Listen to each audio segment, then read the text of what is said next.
예, 안녕하십니까. 대한민국 요리 맹장 서정입니다. 저는 고향이 경남 하동 토지 팽사리 마을입니다. 지금 현재는 동의과학대학교 K푸드과 석좌교수로서 재학 중에 있습니다. 예, 제가 오늘 주제로 잡은 것은 한식에 대해서 이야기를 해보려고 합니다. 그래서 한국의 그 식문화 역사 흐름을 보면 조선시대에 가장 활성화되었다고 볼 수 있습니다. 그 한식이 그 세계적인 식문화 흐름을 비춰봤을 때는 음식 문화가 태평성대가 돼야 되는 게 정치 경제 문화가 안정되고 더욱 융성하게 발전되었을 때가 식문화가 되는 것 같아요. 그래서 세계 식문화에서는 외국의 서양 요리라든지 동양의 중국 요리라든지 지금은 한 10년 전만 해도 일본 요리라든지 지금은 미국 요리라든지 이런 게 경제 대국이 됐을 때 그 식문화 가장 발달되는 시기라고 볼 수 있습니다. 그런데 우리나라의 역사적으로 봤을 때는 가장 힘든 시기, 외세 침략이라든지 일제 치하라든지 또 6.25 전쟁 이러다 보니까 사실 식문화가 발전되려면 좀 이렇게 역사적으로 힘든 시기가 되어서 어쩌면은 우리 국민들이 한식을 먹는 데 있어서 힘들어하는 그런 우여곡절이 많은 것 같습니다. 지금으로 가서는 역사적으로 봤을 때 지금이 가장 태평성대하고 식문화가 가장 한식 문화가 발전할 시기라고 볼 수 있습니다. 한식 요리는 우리나라 말하는 한식 요리 같은 경우에는 한 요리 가지수로 뛴다면 1000여 가지라고 요리사들이 이렇게 정평하고 있습니다. 그 1000여 가지를 K푸드화 한다는 게 가장 활성화된다면 좋겠습니다만은 외국에서 생각하는 우리 한식 K푸드라는 것은 비건 요리, 특히 채소를 이용해서 먹는 요리를 가장 선호하는 것 같습니다. 그래서 오늘은 비빔밥에 대해서 채소를 이용한 비빔밥에 대해서 말씀드려볼까 합니다. 특히 그 큰 회사에서 기내식으로 그 비빔밥을 유행해서 한식에서는 K푸드 중에서 가장 선호가 높은 게 비빔밥이라고 외국인들은 많이 알고 있습니다만은 그 비빔밥이 그러면 일반적인 비빔밥과 궁중 요리 음식의 비빔밥을 그 차이에 대해서 설명해 볼까 합니다. 그래서 일반적인 비빔밥이라 말하면 우리가 손쉽게 만들어 먹을 수 있고 또 지역마다 그 지역에 나는 채소 특히 로컬 푸드화된 비빔밥이라 할 수 있습니다. 그래서 그 비빔밥은 보통 보면 우리가 고추장을 넣고 그만 채소 넣고 심지어는 뭐 상추가 넣고 그냥 고기가 있으면 있고 없으면 안 넣고 하는 그런 일반적인 비빔밥을 가장 많이 해먹는 추세입니다.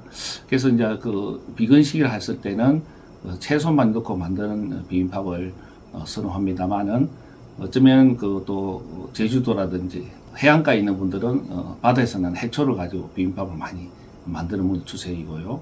또 산에 있는 산간지방에 있는 분들은 그 산에 나는 고사리라든지 도라지라든지 이런 산채 종류의 채소를 또 나는 작물을 이용해서 비빔밥을 많이 만들어 먹는 추세입니다. 그래서 그게 이제 일반적인 비빔밥이라 말할 수 있고요. 고급화된 비빔밥이라는 것은 우리나라 조선시대에 만들어진 궁중 음식, 궁중 요리에서 비빔밥을 골동반이라 합니다. 그래서 양반네들이 먹는 비빔밥을 골동반이라 하는데요. 그거는 우리는 서민들이 일반화된 비빔밥은 고추장을 그냥 넣어서 먹는 게 비빔밥이지만 이 골동반, 양반들이 먹는 비빔밥은 고추장에 약을 넣어서 약고추장이라 합니다. 그래서 거기는 소고기라든지 김가루라든지 이런 좀 단백질이라든지 이런 보강해서 이렇게 만들어진 그 약고추장을 특히 넣는 게 고급화된 고추장이라 볼 수 있습니다. 그리고 나물 종류도 기본적으로 뭐 옛날에는 심지어는 어떤 분들은 그 인삼까지도 넣고 막 그럽니다. 지금은 새싹삼이죠. 인삼도 넣고 만들어 먹을 수 있는 거 있고 또 고급화하기 위해서 여러 가지 그 우엉이라든지 마라든지 이런 것을 이렇게 먹는 추세입니다. 그래서 이제 고급화된 양반식 골동반 비빔밥은 나는 식재료를 좀 고급화해서 만들어 먹을 수 있는 거고 일반식 골동반 비빔밥은 지역에서 나는 로컬 푸드화된 음식의 비빔밥이라 그리 볼 수 있겠습니다.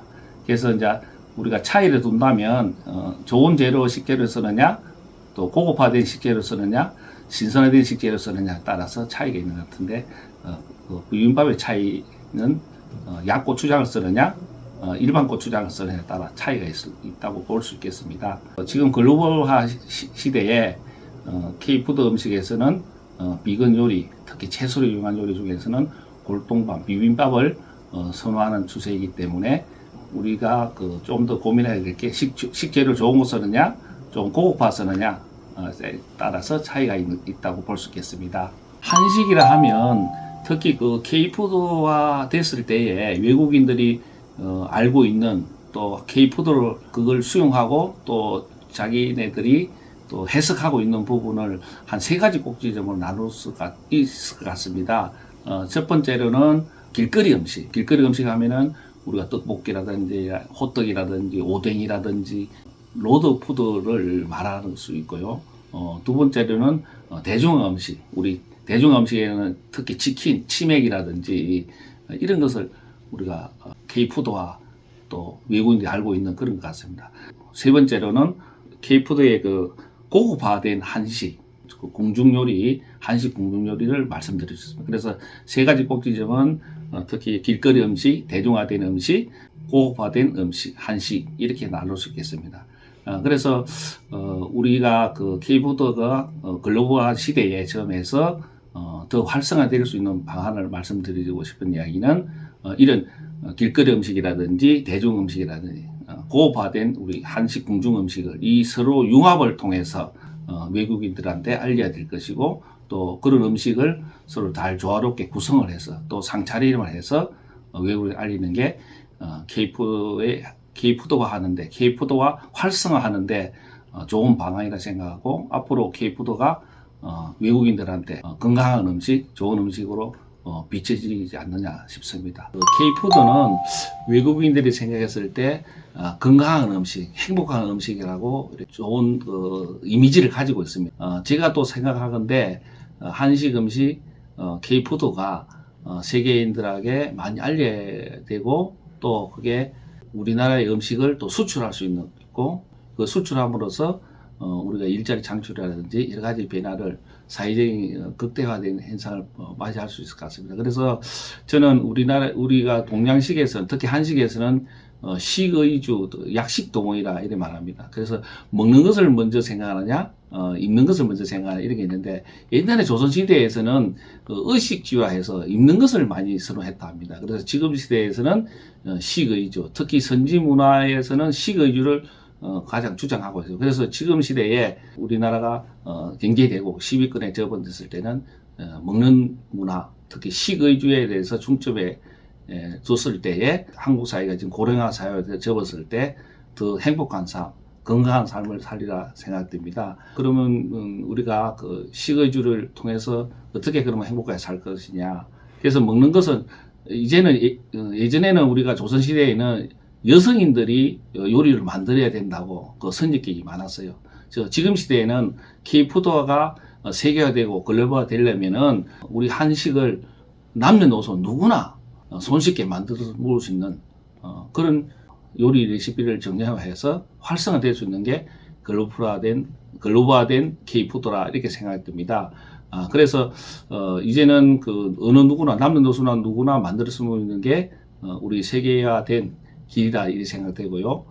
앞으로는 이런 것을 활성화하기 위해서는 조리 전문인들이라든지 여러분들이 이제 중요한 레시피 개발도 중요하지만 가장 남녀노소 누구나 하려고 K푸드화를 하려고 하고 또 활성화하는데 동참해 주시는 것이 가장 나아가는 방향에서는 좋은 방향이라고 생각합니다. 그러기 위해서는 우리가 먹는 것을 즐거워해야 될 것이고 이것을 좋은 쪽으로 늘 생각해 주셔야 되고 또 요리를 만든 사람은 늘 행복한 마음을 가지고 먹는 사람은 건강을 생각해서 해야 되고 또 자기가 만들어 봄으로써 요리를 K푸드를 자기가 만들어 봄으로써 건강한 삶, 행복한 삶 이게 행복한 요리, 건강한 요리가 되음으로써 한식이 세계화되고 글로벌화되는 데서 초석이 될 것이고 결국에는 이게 한식을 알리는 좋은 방향이라 생각합니다. 한국 음식, K푸드 음식이 어쩌면 건강한 삶, 행복한 삶에 통해서 이뤄낼 수 있는 그런 큰 화두라 생각하고요. 지금 지구 온난화 시대에는 육식보다는 채소 음식을 가장 선호하는 추세입니다. 그게 한국 음식, K푸드라 생각하고요. 특히 우리가 채소를 많이 섭취함으로써 기후 온난화에도 도움이 되고 건강한 삶, 행복한 삶에 도움이 되리라 생각합니다. 여러분들도 K푸드 활성화에 동참해 주시고 건강한 삶, 행복한 삶 누리시기 바랍니다. 감사합니다.